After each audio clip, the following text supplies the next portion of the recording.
है जो भूमि की धूल के किरणों के समान बहुत है। अब मुझे ऐसी बुद्धि और ज्ञान दे कि मैं इस प्रजा के सामने अंदर बाहर आना जाना कर सकूं, क्योंकि कौन ऐसा है कि तेरी इतनी बड़ी प्रजा का न्याय कर सके। हालेलुया। अब देखो परमेश्वर ने क्या करा, वो जो राजा दाऊद जब वो चला गया, वो परमेश्वर में सो गया, तो उसने क्या करा, इतनी प्रजा जो छोड़ के गया था, तो उसने अपने बेटे के नाम करा कि बेटा तुम्हारा अगला राजा सुलेमान होगा। और जब राजा सुलेमान को नियुक्त किया गया, तो उसने प्रजा को देखा, क्या परमेश्वर मैं कैसे करूंगा, ये इतनी बड़ी प्रजा को मैं कैसे हैंडल करूंगा, कैसे मैं इनका वो न्याय करूंगा। तो परमेश्वर कहता बेटा तू क्यों चिंता करता, मैं हूं ना। और हकीकत में जब परमेश्वर ने मुझे खड़ा किया, तो परमेश्वर इस बात को जानता था कि ये भी अनजान है, लेकिन परमेश्वर शुरू से वो मेरे साथ था, वो मेरे साथ चलता था, मुझे बताता था कि बेटा ऐसे नहीं ऐसे। और तभी मुझे वो सारे वचन परमेश्वर ने शुरू से स्मरण दिलाए कि जो आज जो खड़ा होता हूं यहाँ पर, और परमेश्वर का वचन वही हमसे बात करता है, क्योंकि वचन में लिखा है मैंने दास के मुंह में अपने वचनों को डाला है। और वही बात थी जो राजा सुलेमान था, तो वो कहता था कि इतनी बड़ी प्रजा को मैं कैसे चलाऊंगा। ये बोलने वाला वो नहीं, परमेश्वर के वचन उसके मुंह के अंदर थे। हालेलुया। और परमेश्वर ने सुलेमान से कहा, तेरी जो ऐसी ही इच्छा हुई अर्थात तूने ना तो धन संपत्ति मांगी है, ना ऐश्वर्य, और ना अपने बैरियों का प्राण, और ना अपनी दीर्घायु मांगी, केवल बुद्धि और ज्ञान का वर मांगा है, जिससे तू मेरी प्रजा के जिसके ऊपर मैंने तुझे राजा नियुक्त किया है न्याय कर सके। Hallelujah. Hallelujah. Hallelujah. Hallelujah. Hallelujah. आज परमेश्वर के दास राजा सुलेमान ने उससे क्या क्या मांगा था, उसने कहा, परमेश्वर ने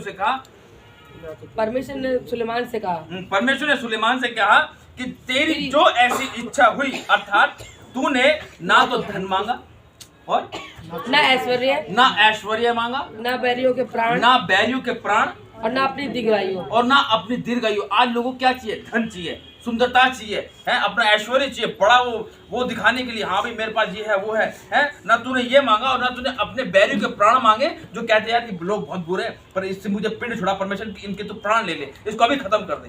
हैं बहुत से लोग सताते, तो कुछ लोग ऐसे भी मांगते हैं। तूने ना बैरियों के प्राण मांगे और ना दीर्घायु मांगी। ये तो परमेश्वर क्या कहते हैं, परमेश्वर मुझे दीर्घायु दे, मुझे लंबी आयु दे। उसने सिर्फ क्या मांगा परमेश्वर से, केवल बुद्धि और ज्ञान का वर मांगा, केवल बुद्धि और ज्ञान का वर मांगा। और देखो ये बात सिर्फ उसने ना परमेश्वर से सिर्फ दर्शन में पाया था उसने। हालेलुया। दर्शन में उसने मांगा परमेश्वर से कि मुझे बुद्धि और ज्ञान का वर दे, जिससे तू मेरी प्रजा के जिसके ऊपर मैंने तुझे राजा नियुक्त किया है न्याय कर सके। अब देखो परमेश्वर ही चुनता है, परमेश्वर ही चुनता है कि यहाँ पर कौन किसका न्याय करेगा। किसको परमेश्वर यहाँ नियुक्त करता है, अपने दास को नियुक्त करता है कि कौन इसके बाद मेरी प्रजा को संभालेगा। हालेलुया। वो तुरंत तैयार करता है, लेकिन बहुत से लोगों ने सोचा कि यहाँ पर ये नहीं, ये खड़ा होना चाहिए, वो नहीं, वो खड़ा होना चाहिए। नहीं, जिसको परमेश्वर नियुक्त करता है, तो वचन कहता है पत्थर चिल्ला उठेंगे। मैं वो पत्थर था जो कोने में पड़ा हुआ था। हालेलुया। आज परमेश्वर वो बातें बताता है जो मुझे खुद नहीं पता होती। हालेलुया। फिर परमेश्वर उस पत्थर से ऐसे बुलवाता है कि दूर दूर जाकर परमेश्वर उसको खड़ा करके उससे प्रार्थना को अपने कार्य को लेता है वो। हालेलुया। करता परमेश्वर ही है। राजा सुलेमान जब खड़ा हुआ, क्या उसे कुछ नॉलेज होगी? बस वही नॉलेज होगी जो अपने पिता के साथ साथ चलता था। लेकिन जब उसको लगा कि नहीं, मेरे पास इतनी बड़ी प्रजा को मैं कैसे संभालूंगा, उसने कहा परमेश्वर तू मुझे बुद्धि ज्ञान और समझ दे। वचन में लिखा मांगो तो तुम्हें दिया जाएगा। राजा सुलेमान ने मांगी बुद्धि ज्ञान समझ। क्या कह रहा आगे? इस कारण बुद्धि और ज्ञान तुझे दिया जाता है।